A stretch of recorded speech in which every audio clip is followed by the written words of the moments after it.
আমাদের মাঝে এখন কিছু হাইব্রিড নেতা আছে যারা বিগত দিনে এই আন্দোলন সংগ্রামে কোথায় ছিল আমরা দেখি নাই, আপনারাও দেখেন নাই, কিন্তু এখন তারা বড় নেতা হয়ে গেছে।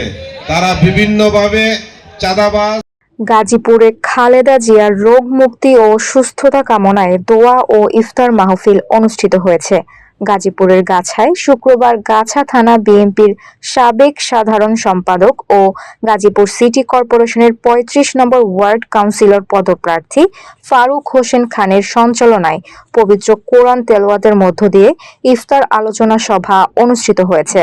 আলোচনা সভায় মহানগর বিএনপির সাবেক সাংগঠনিক সম্পাদক হুমায়ুন কবির রাজুর সভাপতিত্বে প্রধান অতিথি হিসেবে বক্তব্য রাখেন গাজীপুর মহানগর বিএনপির সভাপতি ও গাজীপুর সিটি কর্পোরেশনের মেয়র পদপ্রার্থী শওকত হোসেন সরকার।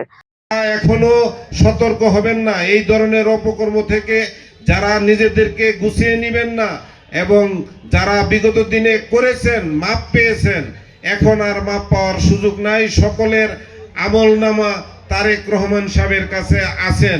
এখন গাছা থানা যুবদলের সাবেক সাংগঠনিক সম্পাদক ও ৩৭ নং ওয়ার্ড বিএনপির সভাপতি পদপ্রার্থী ইউসুফ সরকার সহ গাছা থানা বিএনপির অঙ্গ সহযোগী সংগঠনের নেতাকর্মী ও সাধারণ মানুষের সাথে ইফতার করেন গাজীপুর মহানগর বিএনপির সভাপতি।